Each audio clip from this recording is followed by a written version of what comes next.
Are you looking for more genealogy tips for your research? Oh, we all love tips, right? Well, I am here to help you out with that today. I have 7 tips for you for your genealogy research. Now, this is the second video on tips. So I had 7 tips in the first video. This is 7 more tips. That is 14 genealogy tips for your research. So I hope you find them helpful to you. Hi, I'm Lisa Lisson with Are You My Cousin, where I strive to take the overwhelm out of your genealogy research. Okay, I cannot wait. So let's get started on our 7 tips for today. Number 1, I want you to explore the local history for the area where your ancestor lived. Read those local histories. Seek out those printed histories. Sometimes they're called heritage books. Look for those and start reading. Read the newspaper. Again, all of this is to help you understand the area, help you to understand the time period that your ancestor lived in. When you understand what's important to the communities, as you find in that newspaper, you start to understand your ancestor better. The better you understand your ancestor, the better able you are to predict where they might be and to find their records. Number 2, don't forget to check the vertical files. Now, vertical files are called that because, well, they're kept in a vertical file cabinet. That's really it, guys. And they are going to be at your local library, your state libraries, maybe your historical societies, the state archives. And what they are is a file cabinet in which you will find files just lined up on different topics for that area. It could be a county, it could be the state. You're going to find things such as church records. I have found church records in those, copies of church histories. I have found school histories. I have found family newsletters that societies have written. I have found copies of genealogist notes. So genealogists have donated their notes to a particular repository. They're not necessarily archival material, but they are of interest to the community, and so therefore they are put into the vertical file. Those are gold, guys, because oftentimes what I'm looking for are their notes, the personal notes that they've written to themselves. And that can be very helpful in my own research when I can sort of get in the head of another genealogy researcher. I have found copies of old photographs that were labeled. I have found a variety of things like that. So I would encourage you to check out those vertical files. Number 3, put your ancestor on a timeline. Put them in time and place and put them on a timeline, guys.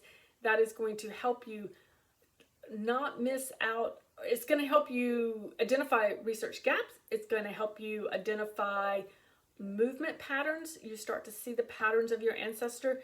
It can also help you determine between 2 different people of the same name or similar names. So I would encourage you, use a timeline for all of your ancestral research. Number 4, try a wildcard search. Now, when you are on a major genealogy database and maybe you're not 100% sure how a name is spelled or how it might be transcribed, or it could just be one of those long names that could be, the spellings could just be all over the place when it comes to having a transcription or finding the record. Use a wildcard search, and what that does is it allows you to replace a letter, or maybe you're not sure where the letters are, with an asterisk, and it tells the search engine, I know that the name starts with a W, I don't know what those next few letters are, and then I know the end of it's BACH or whatever. And Google will then know to widen their search and include names that would fit that particular parameter.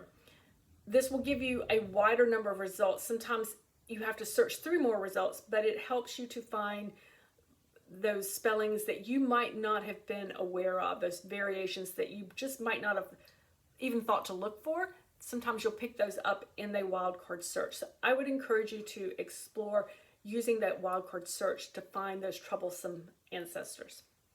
Number 5, Google Books, guys. You guys know I love Google Books. If you guys have been a follower of Are You My Cousin for any length of time, you know I absolutely love using Google Books. I would encourage you to head over there and start searching. You can find things like previously written genealogies or family histories on a family line, and these can be very helpful. One of the reasons I like looking for those on Google Books is that I can find them sometimes written back into the 1800s. And when I do, I've actually found those histories where the author says, this is who I interviewed. This person had firsthand knowledge of this particular family. And you can pick up stories which are very helpful that you might not, nobody alive today would have known that story, but it adds validity to that research and to that writing. So when you have people writing and they're that close to those generations, it's a really big benefit to your genealogy research. So I would encourage you to head over to Google Books, look for things like that, look for county histories, look for church histories. I have found church histories that have been very, very helpful in my research as well. So start exploring Google Books. Number 6, special collections. Absolutely. Once you have completed your research into those more traditional genealogy research venues, such as wills, such as estate records, deeds, vital records, then turn towards special collections. You're going to find these at archives, at university libraries, at regional libraries. In those special collections, you can find an amazing amount of information that could potentially be crucial to your genealogy research. Special collections, you can sometimes find things like letters, personal letters between your ancestors, diaries, merchant account books, business papers, plantation records, all of that type of thing you can potentially find in a special collection, and really a lot more as well. So I would encourage you to seek out those special collections.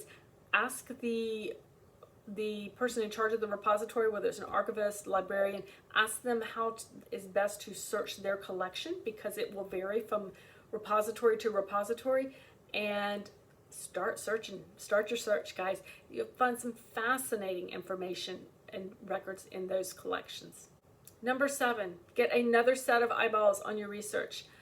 Get somebody, share your research with a genealogy friend. You guys could maybe share it back and forth, or maybe you have a group that you do this with. And it's very helpful to talk through your research project issues, because they might have a different view.